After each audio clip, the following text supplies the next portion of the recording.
बिस्मिल्लाहिर्रहमानिर्रहीम। अस्सलाम वालेकुम डियर स्टूडेंट्स। आज का हमारा टॉपिक है how to create AVL tree. Last video में हमने डिस्कस किया था एवीएल ट्री की इंट्रोडक्शन के बारे में और इसकी वर्किंग कैसे होती है। आज हम डिस्कस करेंगे कि how to create AVL tree. अब एवीएल ट्री बनाने के लिए हमें कुछ केसेस और रूल को फॉलो करते हुए ये कंस्ट्रक्शन करनी होगी। तो जैसा कि आपको दिखाई दे रहा है, there are 4 cases in AVL tree for rotation. AVL tree की जो हम क्रिएशन करेंगे उसमें 4 केसेस हैं जिनकी बेस पे हम उसकी क्रिएशन करते हैं, और उन 4 केसेस में हमें रोटेशन फॉलो करनी पड़ती हैं।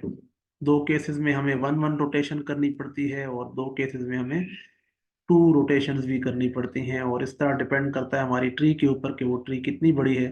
फिर वो फर्दर हम डिस्कस करते हैं। उसके अलावा एवीएल में हमने लास्ट लेक्चर में डिस्कस किया था कि हम बैलेंस फैक्टर फार्मूला के जरिए ये काम करते हैं। तो बैलेंस फैक्टर फार्मूला क्या था कि balance factor is equal to height of left subtree minus height of right subtree. तो ये दोनों जो अ, ये हैं लेफ्ट सब और राइट सब ट्रीज, इनकी सब्ट्रैक्शन के बाद जो वैल्यू हमारे पास आती है बैलेंस फैक्टर की, उसके ब्याह पे हमें पता चलता है कि हमारी ट्री बैलेंस्ड है हर नोड के लिहाज से या अनबैलेंस्ड है। तो अगर हम पहले केस को देखें तो उसमें राइट राइट का रूल है कि अगर हमारे पास कुछ इस तरह से बीएसटी आ जाए, बाइनरी ट्री आ जाए, जिसमें उसकी कंस्ट्रक्शन जो है वो राइट राइट पे हो, तो हम उसमें एंटी क्लॉकवाइज 1 रोटेशन करेंगे। दूसरा केस हमारे पास, अगर हमारे पास ऐसी बीएसटी ट्री आ जाए, बाइनरी सर्च ट्री, जिसमें लेफ्ट लेफ्ट यानी कि 2 ही लेफ्ट साइड पे ही नोड हो, तो हमें उसमें क्लॉकवाइज 1 रोटेशन करनी पड़ेगी। और अगर हमारे पास ऐसी बीएसटी आ जाए जिसमें हमारे पास एक ट्री का लेफ्ट साइड पे या राइट साइड पे, जिस तरह हम कहते हैं, अगर हम राइट लेफ्ट की बात करते हैं तो हमारे पास राइट साइड पे एक नोड होगा, और फिर उसी नोड का जो राइट नोड जो सब चाइल्ड बनेगा, फिर उसका एक चाइल्ड जो होगा वो लेफ्ट साइड पे बनेगा। तो उस सिचुएशन में हमारे पास रोटेशन जो है वो किस में बनेगी, राइट लेफ्ट में, जिसको हम clockwise and anti clockwise rotate करेंगे, but start from last inserted node. ये हम आने वाले नेक्स्ट स्लाइड्स में इनको परफॉर्म करेंगे कि कैसे ये क्रिएट होते हैं और कैसे हम इनके ये रोटेशन मेंटेन करते हैं। और फिर हमारे पास चौथा केस आता है लेफ्ट राइट, जिसमें बोथ रोटेशन इसमें भी होंगी, रोटेशन 2 होंगी, 2 से ज़्यादा भी पॉसिबिलिटी, डिपेंड करता है कि अगर हमारी ट्री बहुत बड़ी है, बट अब भी हम बेसिक से अंडरस्टैंडिंग कर रहे हैं।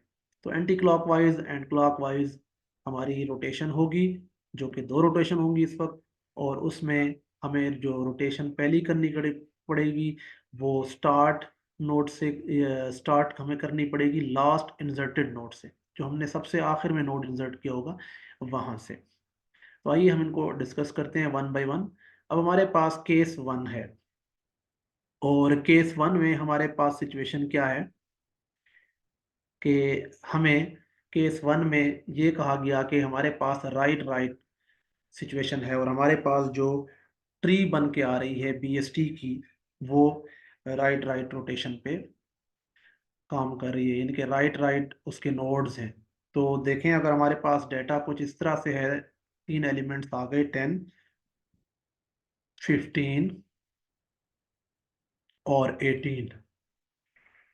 अब ये तीनों एलिमेंट्स अकॉर्डिंग टू बीएसटी जब इनकी ट्री बनेगी, तो अगर हम यहाँ पे बीएसटी इसकी बनाएं तो हमारे पास 10 जो है वो रूट नोड बनेगा, 15 इससे ग्रेटर है तो राइट साइड पे प्लेस होगा, और इसी तरह अगर हम इसका नेक्स्ट नोड देखें 18, तो वो रूट नोड से ग्रेटर है, राइट साइड पे आएगा। राइट साइड पे ऑलरेडी नोड पड़ा है 15, वो 15 से भी ग्रेटर है, तो 15 के भी राइट साइड पे आएगा।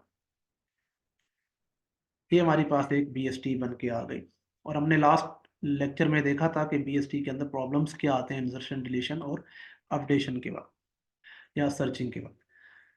तो अब हमारे पास सिचुएशन क्या है कि हम इसके ऊपर राइट राइट का जो केस है उसको अप्लाई करेंगे कि राइट राइट का केस क्यों बन रहा है। देखें, रूट नोड से राइट एक चाइल्ड है और जो दूसरा चाइल्ड है वो भी राइट चाइल्ड है, अगर वो सब चाइल्ड बनता है नेक्स्ट नोड का। तो यहाँ पे हमारे पास राइट राइट का ये केस बन गया। राइट राइट के केस में हमने क्या कहा कि हमारी रोटेशन जो है रूल के मुताबिक एंटी क्लॉकवाइज वन रोटेशन होगी। अब एंटी क्लॉकवाइज वन रोटेशन जब होगी तो ये कैसे होगी, सबसे पहले हमें इस ट्री का बैलेंस फैक्टर मालूम करना है। तो अगर हम इसका बैलेंस फैक्टर मालूम करें तो हमने लास्ट वीडियो में भी मालूम किया था, अगर हम इस लास्ट नोड की बात करें तो इसका फर्दर कोई चाइल्ड नहीं है, तो मीन्स कि इसके लेफ्ट पे भी ज़ीरो है माइनस इसके राइट पे भी ज़ीरो है, क्योंकि इस 18 वाले नोड के फर्दर कोई चाइल्ड नहीं है। तो लेफ्ट साइड भी ज़ीरो, राइट साइड भी ज़ीरो, तो ज़ीरो माइनस ज़ीरो, इसका बैलेंस फैक्टर ज़ीरो आ जाएगा। हमने बैलेंस फैक्टर भी लास्ट वीडियो में मालूम किया था और प्रीवियस स्लाइड पे भी आपको दिखा दिया है। अगर आप देखें, ये फार्मूला है height of left subtree minus height of right sub tree. अब अगर हम इस वाले नोड पे आते हैं 15 वाले पे, इसका बैलेंस फैक्टर मालूम करेंगे तो 15 के लेफ्ट पे कोई चाइल्ड नहीं है तो हम ज़ीरो लिखेंगे और माइनस इसकी राइट सब ट्री में एक ही चाइल्ड है, एक ही एज है, एज हमने देखना है एक ही एज है, तो इसका 0 माइनस वन फैक्टर आ जाएगा बैलेंस। अब अगर हम रूट नोड पे आते हैं तो रूट नोड के लेफ्ट साइड पे कोई चाइल्ड नहीं, कोई एज नहीं है, ठीक है, और फर्दर राइट साइड पे एक एज और दो एजेस, तो ये 0 - 2, तो ये हमारे पास आंसर आ जाएगा -2। ठीक हो गया, तो 0 - 2 हमारे पास 2 आ जाएगा।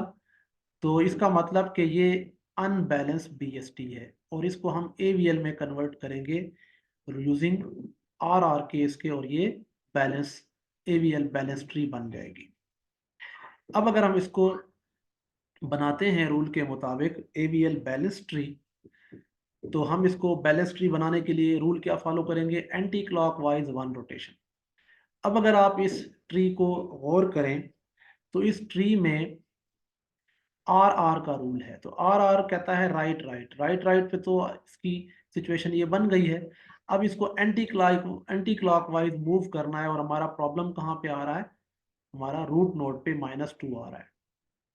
अब अगर आप रूट नोड पे देखते हैं अनबैलेंस सिचुएशन बन रही है, क्योंकि हमारे पास 3 वैल्यूज थी, अगर आपको याद हो 0 1 0 1 -1।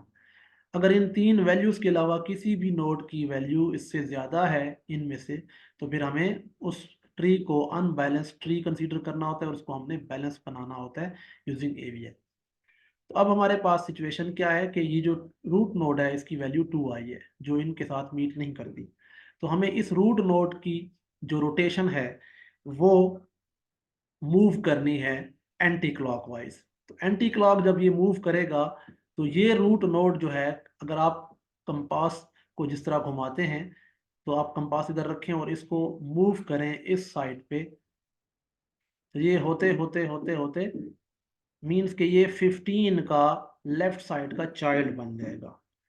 तो अब अगर आप इसको एक एंटी क्लॉकवाइज रोटेशन देंगे तो ये ट्री हमारी कुछ इस तरह से कंस्ट्रक्ट हो जाएगी, ठीक है, जिसमें हमारे पास 15 इसका रूट नोड बन जाएगा, 10 मूव होके यहाँ पे लेफ्ट साइड पे आ जाएगा और 18 यहाँ पे राइट साइड पे आ जाएगा। तो अब आप गौर करें तो ये BST भी है और AVL भी। क्यों? क्योंकि AVL के रूल के मुताबिक जब इसका दोबारा बैलेंस फैक्टर मालूम करेंगे तो इस वाले नोड का मालूम करें तो इसका लेफ्ट सब ट्री है, नहीं है, तो कोई एज नहीं है, 0 माइनस राइट सब ट्री कोई नहीं है, 0, तो 0 - 0 0। इसी तरह इस एज का मालूम करें तो ये भी 0 - 0, तो ये भी हमारे पास 0 आ जाएगा। रूट नोड का अगर आप मालूम करेंगे तो रूट नोड का लेफ्ट सब ट्री के लिहाज से एक ही एज है, दूसरा एज फर्दर नहीं है, तो ये 1, राइट साइड पे भी एक ही एज है 1 - 1, तो ये भी 0। तो ये बैलेंस फैक्टर के अकॉर्डिंग AVL बैलेंस ट्री बन गई है। तो ये हमारा पहला केस था राइट राइट का। होपफुली आपको इसकी समझ आ गई होगी। अब हमारा नेक्स्ट केस है लेफ्ट लेफ्ट। लेफ्ट लेफ्ट के केस में हमारे पास सिचुएशन क्या होगी कि हमारे पास लेट सपोज ये वैल्यूज हैं 10, 9 और 8। ये हमारे पास तीन वैल्यूज हैं, ठीक हो गया। और इनकी अगर हम ट्री बनाएं BST तो क्या बनेगी, रूट नोड आपका 10 बनेगा और 9 को जब कंपेयर किया जाएगा तो इससे छोटा है तो लेफ्ट साइड पे प्लेस होगा। 8 को रूट से कंपेयर करें इससे छोटा है, फिर लेफ्ट साइड पे ऑलरेडी एक नोड है तो 9 से कंपेयर करें 9 से भी छोटा है, तो ये इस तरह से लेफ्ट साइड पे इसका। तो अब अगर आप इस ट्री को देखेंगे तो ये लेफ्ट लेफ्ट है क्योंकि इसका रूट से एक लेफ्ट चाइल्ड है, फिर उस चाइल्ड का और लेफ्ट चाइल्ड है। तो इस सिचुएशन में हमारे पास ये लेफ्ट लेफ्ट का केस बन जाता है। और लेफ्ट लेफ्ट के केस में हमें क्या करना है, क्लॉकवाइज 1 रोटेशन करनी है। और अब अगर आप यहाँ पे देखें तो फिर हमने बैलेंस फैक्टर मालूम करना है। दोबारा बैलेंस फैक्टर हम जल्दी से मालूम करते हैं। लास्ट नोड इसके कोई एजेस नहीं है तो दोनों लेफ्ट साइड और राइट साइड 0, तो 0 - 0 0। इस नोड की अगर बात करें तो इस नोड का राइट लेफ्ट साइड पे एक चाइल्ड है, एक एज है और 1, और इसकी राइट साइड पे कोई एज नहीं है तो 1 - 0 हमारे पास क्या आ जाएगा, 1 आ जाएगा। अब अगर इस नोड की बात करें तो इसकी लेफ्ट साइड पे एक और दो दो एजेस हैं तो 2 - 0 हमारे पास आंसर क्या आएगा, 2 आ जाएगा। ठीक हो गया, हमारे पास आंसर क्या आ जाएगा, 2 आ जाएगा। तो इस सिचुएशन में हमारे पास जो 2 है वो 0, 1 या -1 की किसी वैल्यू से मीट नहीं कर रहा, मीन एक्सीड कर रहा है। तो इस सूरत में हमें इसको बैलेंस ट्री बनाना होगा AVL। तो बैलेंस ट्री बनाने के लिए अब हमें लेफ्ट लेफ्ट के रूल के मुताबिक क्लॉकवाइज 1 रोटेशन करनी है और हमारा प्रॉब्लम रूट नोड पे है। तो अब अगर हम इसको देखें तो रूट नोड में हमें क्या करना है, इस रूट नोड को घुमा के कंपास को यूं लेके आना है ताकि ये 9 का चाइल्ड बन जाए, इस सिचुएशन में आ जाए। तो इसकी ये 1 रोटेशन कहलाती है। तो हमारा नेक्स्ट ट्री क्या बनेगा, ये हमारा रूट नोड बन जाएगा, 10 मूव होके यहाँ पे आ जाएगा, इसका राइट चाइल्ड बन जाएगा और 8 अपनी जगह पे वैसे जिस तरह वो प्लेस था। तो इस सिचुएशन में हमारे पास केस 2 में हमने लेफ्ट लेफ्ट जो केस था उसकी रोटेशन को देख लिया और हमें इस तरह से इसको बैलेंस करने का प्रोसेस परफॉर्म करना पड़ा। अब हमारा थर्ड केस है जिसमें हमारे पास right left case. Right left case में हमें क्या करना है, अगर एज्यूम करें हमारे पास एक ट्री बन रहा है और उसमें 3 एलिमेंट्स, लेट सपोज हम फिर लेते हैं 10, 12 और 11। और अब हमारा जो ट्री बन रहा है इस वक्त, अगर आप इसको गौर करें तो रूट नोड आपका 10 बन जाएगा, फिर 12 कंपेयर होगा इससे तो 12 इससे बड़ा है तो राइट साइड पे आएगा। अब उसके बाद 11 नेक्स्ट एलिमेंट 12 से 10 जो है रूट नोड है और 11 जो है इससे बड़ा है तो राइट साइड पे ऑलरेडी एलिमेंट है। तो अब जो एलिमेंट है इस दफ़ा 12 से 11 फिर छोटा है, तो जब छोटा है तो BST के रूल के मुताबिक ये लेफ्ट साइड पे यहाँ पे ड्रा होगा। तो इस सिचुएशन में हमारे पास ये राइट लेफ्ट केस बनता है, मीन के ये साइड इसकी राइट बन गई और ये साइड इसकी लेफ्ट बन गई। एक राइट नोड बना और फिर सब चाइल्ड का एक लेफ्ट नोड बना। इस सिचुएशन में हमें बोथ रोटेशन यानी कि हमें रोटेशन दो करनी पड़ेंगी, एक क्लॉकवाइज और फिर एंटी क्लॉकवाइज। बट हमारी स्टार्टिंग कहाँ से होगी, फ्रॉम लास्ट इंसर्टेड नोड, क्योंकि यहाँ पे दो रोटेशन है और रोटेशन को हमने लास्ट इंसर्टेड नोड से ही परफॉर्म करना है। तो सबसे पहले आप बैलेंस फैक्टर मालूम करें तो लास्ट नोड के देखें फर्दर, लेफ्ट साइड पे कोई चाइल्ड नहीं तो 0 एज, राइट साइड पे कोई चाइल्ड नहीं तो 0 एज, तो अब बैलेंस फैक्टर क्या आ जाएगा इसका, 0। इसी तरह हमारे पास जो ये वाला नोड है 12, इसका लेफ्ट साइड पे एक चाइल्ड यानी एक एज है, राइट साइड पे कोई एज नहीं, तो 1 माइनस 0, हमारे पास ये 1 आ जाएगा। अब अगर हम रूट नोड को कंपेयर करेंगे तो रूट नोड के राइट साइड पे अगर आप देखें एक एज और फिर दूसरा एज, ठीक, और लेफ्ट साइड पे कोई एज नहीं, तो 0 माइनस 2, ये हमारे पास आ जाएगा -2। तो इस सिचुएशन में हमारे पास फिर वही रिक्वायरमेंट जो 0, 1 और -1 के क्राइटेरिया को मीट नहीं कर रही, तो हमें फिर से इसको बैलेंस बनाना होगा यूजिंग राइट लेफ्ट के। अब राइट लेफ्ट के रूल में सबसे पहले हमारी जो रोटेशन बनेगी, हमारा लास्ट इंसर्टेड, अब 2 रोटेशन है तो हम लास्ट इंसर्टेड नोड पे जाएंगे। लास्ट इंसर्टेड नोड हमारा कौन सा है? 11। अब 11 ने सबसे पहले मूव करना है ऊपर की तरफ क्लॉकवाइज, ठीक है, इस तरह, यानी 12 को हमने नीचे लेके जाना है और 11 को हमने ऊपर लेके जाना है, उसका रूट नोड बनाना है। तो इस सिचुएशन में हमारे पास सिचुएशन क्या बनेगी? हमारे पास पहली रोटेशन क्या बनेगी कि जो हमारा 10 है वो एज इट इज यहाँ पे रूट नोड बना होगा। उसके बाद हमारे पास जो 11 है ये मूव होके कहाँ पे आ जाएगा? 12 की जगह। और हमारे पास जो 12 है वो मूव कर जाएगा डाउन साइड, कहाँ पे? राइट साइड पे। तो अब अगर आप देखेंगे तो यहाँ पे हमारे पास सिचुएशन क्या बनी कि 12 ने मूव किया इस तरफ और 11 ने मूव किया इस तरफ। तो ये हमारी बेसिकली एक रोटेशन यहाँ पे बन गई। अब हमारे पास जो नेक्स्ट रोटेशन है उसको फाइंड करने के लिए पहले हमें यहाँ पे बैलेंस फैक्टर मालूम करना पड़ेगा और फिर उसके बाद फर्दर हमें वर्किंग करनी पड़ेगी। तो वो अगर आप बैलेंस फैक्टर दोबारा डायरेक्टली नोट करें तो इसका ही माइनस क्या नाम है 2 ही आ रहा है स्टिल, और बाकी बैलेंस फैक्टर के रूल के मुताबिक ठीक है। तो अब हमें सिचुएशन क्या करनी है? सेकंड रोटेशन करनी है। अब सेकंड रोटेशन में हमारे पास ये वाला जो ऊपर वाला रूट नोड है, ऊपर वाला जो रूट नोड है, अब इसने एंटी क्लॉकवाइज मूव करना है, यानी कि इसने मूव होके यहाँ पे आना है और ये 11 का अब चाइल्ड बनेगा। तो हमारे पास नेक्स्ट ट्री क्या बनेगी? 11 हमारा रूट नोड बन जाएगा, 10 यहाँ पे प्लेस हो जाएगा और हमारे पास जो 12 है वो इसी तरह लेफ्ट साइड पे अवेलेबल होगा। तो ये हमारे पास दो रोटेशन बनी हैं जो कि हमारे पास राइट लेफ्ट की रोटेशन के केस में परफॉर्म हुई है। अब हम चलते हैं फोर्थ केस की तरफ। फोर्थ केस में हमारे पास लेफ्ट राइट केस है। लेफ्ट राइट केस में हम दोबारा से एक ट्री बनाते हैं। हमारे पास एलिमेंट हैं 10, 8 और 9।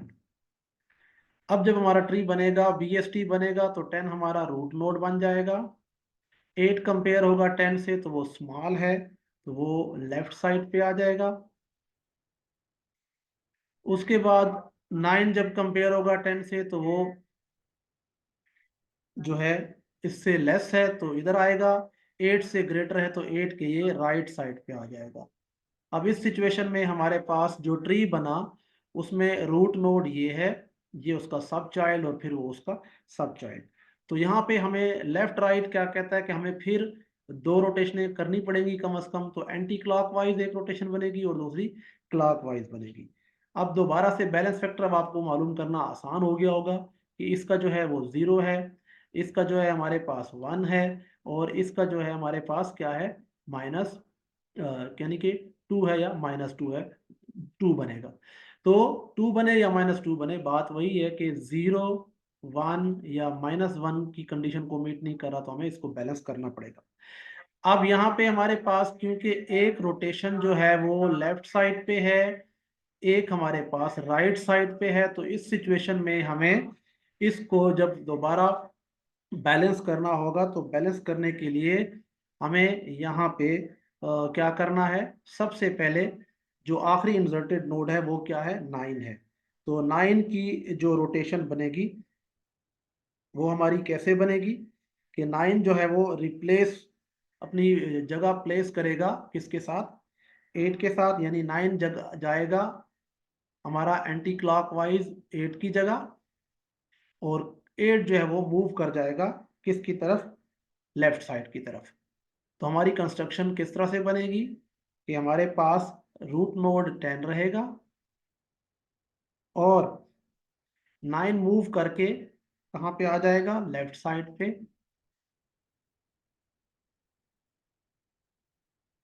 और हमारे पास जो 8 होगा वो 9 के लेफ्ट साइड पे BST के रूल के मुताबिक यहाँ आ जाएगा। अब हमारे पास दोबारा बैलेंस फैक्टर मालूम किया जाएगा, तो फिर दोबारा हमारे पास बैलेंस फैक्टर रूट का 2 आएगा, बाकी 0 और 1 की रेंज में मैनेज हो रहे होंगे। तो फिर हमें एक और रोटेशन करनी पड़ेगी, और इस रोटेशन में अब हमारे पास ये जो रूट नोड है ये मूव होके क्या होगा, नीचे आएगा और ये 9 का चाइल्ड बन जाएगा। तो हमें एक रोटेशन अब कौन सी है, क्लॉकवाइज करनी है। तो हमारा 9 जो है अब वो रूट नोड बन जाएगा, 10 मूव होके राइट साइड पे प्लेस हो जाएगा, और 8 जो है हमारा मूव होके यहाँ पे प्लेस हो जाएगा। तो ये हमारी इस तरह से एक balance tree, AVL balance tree बन जाएगी। तो ये हमारे 4 केसेस थे, होपफुली आपको इनकी समझ आ गई होगी। अगर फिर भी इसके हवाले से कोई डिस्कशन, कोई क्वेश्चन है तो आप पूछ सकते हैं। आप हमारे चैनल को भी लाइक करें, सब्सक्राइब करें और हमारी इन वीडियोस को तमाम दोस्तों के साथ शेयर करें। Thank you so much. अल्लाह हाफिज़।